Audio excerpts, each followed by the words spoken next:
Catherine O'Leary, who is the representative for Alzheimer's, is contactable if anyone has any questions. Give me a ring and I'll pass on Catherine's number. She's here, she's very welcome.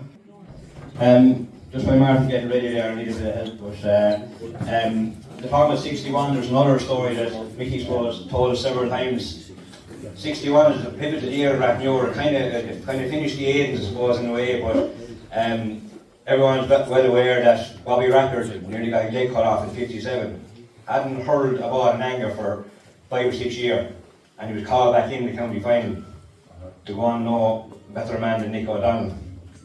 Nick O'Donnell captain Wexford with 2 All-Irelands, and in 1962 he was hurler of the year, I think. So in 61 was going to be a fair task for anyone, especially a man that hadn't hurled for 5 years.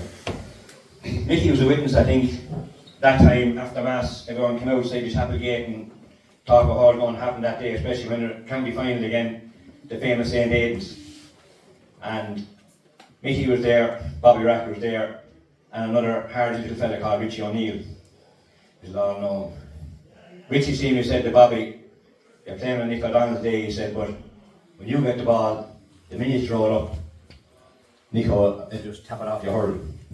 Same as Dan used to do with Tony Rome for many years.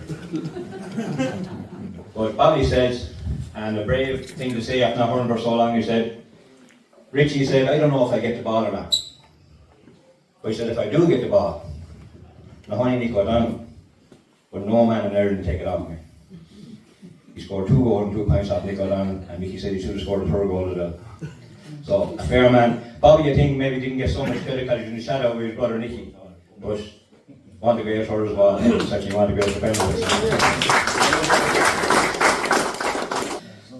Anyway, we're going to sing a song about another famous record man anyway, a great leader, and I never heard that story that Hopper said about getting the boots and all that. Nicky was obviously a leader, he's a great hurler, but he was obviously a great leader on the field, and so that's another story about, you know, being out front and trying to get the best out of himself and his team.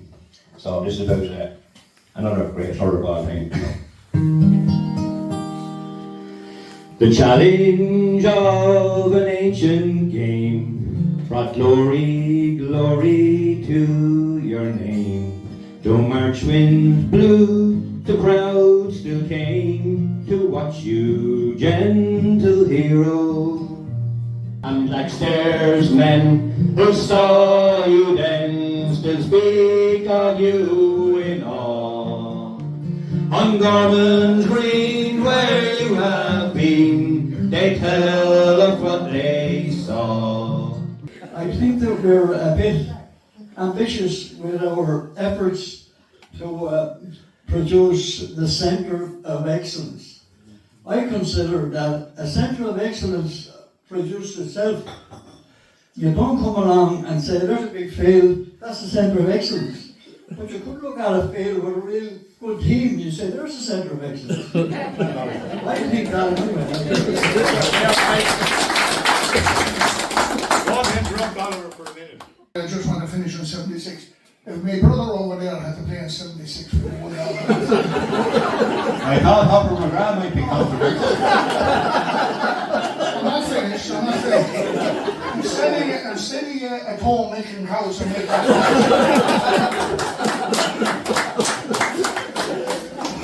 Thanks everybody. I've so enjoyed this afternoon. We look forward to the next one. That's another thing, actually, suggestion that maybe if you want to do it in your own club, you know, have a sporting memories event of some kind.